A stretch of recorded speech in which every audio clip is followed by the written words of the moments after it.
Sir practising advocate district court. నా education అంతా కూడా first to fifth primary education అంతా విలేజ్లో ఉంది. ఆ తర్వాత 5th to 10th వచ్చేసి సోషల్ వెల్ఫేర్ రెసిడెన్షియల్ హైర్స్ ఆలూరు జరిగింది సార్. ఆ తర్వాత బీటెక్ అట్లా జేఐటీ. ఆ తర్వాత నా ప్యాషన్ ప్రొఫెషన్ అడ్వకేసీ కింద తర్వాత ఎల్ఎల్బీ కంప్లీట్ చేసి ప్రొఫెషన్కి వచ్చింది. ఫస్ట్ ఆఫ్ ఆల్ ఈ స్వయం కృషి సోషల్ సర్వీస్ సొసైటీలో మాకు ఒక సెక్రటరీ పోస్ట్ ఇచ్చి మమ్మల్ని ఇన్వైట్ చేసిన first of all heartful thanks to you great sir. And then I congratulate each and every one of the position who are gained in the Swayam Krishi Services Society. So ఈ నూతనంగా elect చేయబడిన ప్రతి ఒక్క మెంబర్కి ఈ స్వయం కృషి social services తరఫున నేను హృదయపూర్వకంగా తెలియజేస్తాను.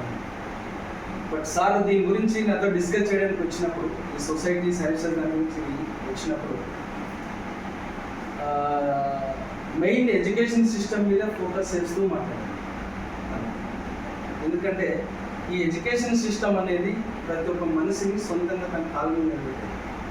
ఒకవేళ అన్నదానం చేసామనుకుంటే ఒక పూట లేదంటే ఒక రోజు లేదంటే ఒక వారం అక్కడికి స్టాప్ అయిపోతుంది. ఆ తర్వాత ఫీడ్ చేయాలి. బట్ ఈ ఎడ్యుకేషన్ అనేది వాళ్ళకి ఇవ్వగలిగితే కనుక సొంతంగా వాళ్ళ కాళ్ళ మీద నిలబడి వాళ్ళ ఫ్యూచర్లో వాళ్ళు ఓన్గా దాన్ని విత్ స్టాండ్ అవ్వడానికి అవకాశం ఉందని చెప్పేసి సార్ చెప్పినప్పుడు నాకు చాలా ఆలోచించాను. ఎందుకంటే అడ్వకేసీ ప్రొఫెషన్లో మాకుండే టెన్షన్స్ చాలా ఉంటాయి. ఎందుకంటే నాకు తెలిసి ఆల్మోస్ట్ ఆల్ ఎంప్లాయీస్ మీకు అందరికీ ఒక స్టిప్యులేటెడ్ టైం ఉంటుంది sir. But advocacy there is no time limit. అది ఎప్పుడు ఎలా వస్తుందో, ఏ క్లయింట్ కాల్ చేస్తాడో, ఎవరికి ఎలా వెళ్ళాలని తెలియదు. బట్ అయితే ఈ యొక్క సర్వీసెస్ ద్వారా సొసైటీకి కొంచెం సేవ చేద్దాం అన్న ఒక భావన మాలో ఆల్రెడీ ముందు నుంచి ఉంది.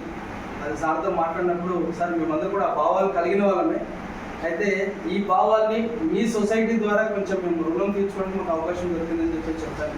ఆ తర్వాత కొన్ని మనసులో ఉన్న కొన్ని సంశయాలు, తర్వాత కొన్ని డౌట్స్ అన్నీ కూడా ఇప్పుడు నూతనంగా ఎలక్ట్ చేయబడిన జాయింట్ సెక్రటరీ మేడం మాకు కొలీగ్ ఎల్ఎల్బీలో మేడంతో చాలా డిస్కస్ చేశాను. మేడం ఈ విధంగా ప్రొఫెషన్లో మరి కాన్సన్ట్రేషన్ చేయగలమో లేదో, దీనికి మేము జస్టిఫై చేస్తామో లేదో అని చెప్పేసి చాలా చేసినప్పుడు సార్ మనకు అవకాశం వచ్చినప్పుడు ఏదైనా దాన్ని మనకున్న ఎఫర్ట్ సామర్థ్యం మనం ఉపయోగించి మనం సొసైటీకి కొంచెం మనం కాంట్రిబ్యూట్ చేయగలిగితే కనుక మన జనం కూడా ధన్యమవుతుంది సార్ అని చెప్పేసి కొన్ని విషయాలు మాట్లాడుతూ వచ్చారు. వచ్చేంత ఫైనల్గా డెసిషన్ తీసుకొని రైట్ ఓకే ఈ సర్వీసెస్ ద్వారా స్వయం కృషి సోషల్ సర్వీసెస్ సొసైటీ ద్వారా మన యొక్క భావాల్ని, మనకుండే అంబిషన్ని సొసైటీ కాంట్రిబ్యూట్ చేద్దామని మెయిన్ ఉద్దేశంతో డెసిషన్ తీసుకోవడం జరిగింది సార్. అయితే దీంట్లో మెయిన్ ఫోకస్ ఏంటంటే సొసైటీలో చాలా అంశాలు ఉన్నాయి సార్. అంటే నాట్ ఓన్లీ ఎడ్యుకేషన్, మనకు చైల్డ్ లేబర్ ఎరాడికేషన్ ఉంది, తర్వాత మెడికల్ అవేర్నెస్ ఉంది, మెడికల్ అంటే డెఫిసిటీ ఉంది, ఆ తర్వాత ఇంకా దీంట్లో లీగల్ అవేర్నెస్, న్యాయపరంగా ఏ విధంగా వెళ్ళాలని తెలియదు చాలా సఫర్స్ ఉన్నాయి. అంటే డిఫరెంట్ కేటగిరీస్లో ఉన్న ఈ యొక్క బాధితులకి మనం ఈ యొక్క సొసైటీ ద్వారా హెల్ప్ చేయడానికి ఒక అవకాశం అనేది, ఒక డయాస్ అనేది దొరికినందుకు నేను చాలా సంతోషపడతా ఉన్నాను. అయితే నేను ఇందాక సార్ వాళ్ళు చెప్పినప్పుడు వాళ్ళ ఎక్స్పీరియన్సెస్లో సో ప్రతి ఒక్కరికి కూడా ఈ యొక్క సొసైటీలో ఉన్న ప్రతి ఒక్కరికి కూడా సహాయం చేయాలి అనే మనసు ఉంది. సో ఆ సహాయం చేయాలనే మనసున్న వాళ్ళే ఒక అంబ్రెల్లా కింద వచ్చాం. ఒక ఈ స్వయం కృషి సోషల్ సర్వీసెస్ సొసైటీ అనే ఒక చెట్టు కింద చేరాం. సో ఆ విధంగా అందరూ చేరవడం కూడా చాలా సంతోషమైన విషయం. సో ఈ యొక్క స్వయం కృషి ద్వారా ఇంకా చాలా ఆబ్జెక్టివ్స్ ముందు ఎలా ప్లాన్ చేయాలి, ఏం చేయాలని చాలా విషయాలు కూడా సార్తో డిస్కస్ చేశాము. అయితే నాకున్న అనుభవంలో దీన్ని ఏ విధంగా ముందుకెళ్ళి మీ అందరి సహకారంతో సార్ ఇప్పుడు కమిటీ అన్నది జస్ట్ ఈ సొసైటీకి మనం ఒక బాడీని డిజైన్ చేయాలి కాబట్టి ఆ body is the body. But ప్రతి ఒక్కరు కూడా దీంట్లో వర్కర్స్ సార్.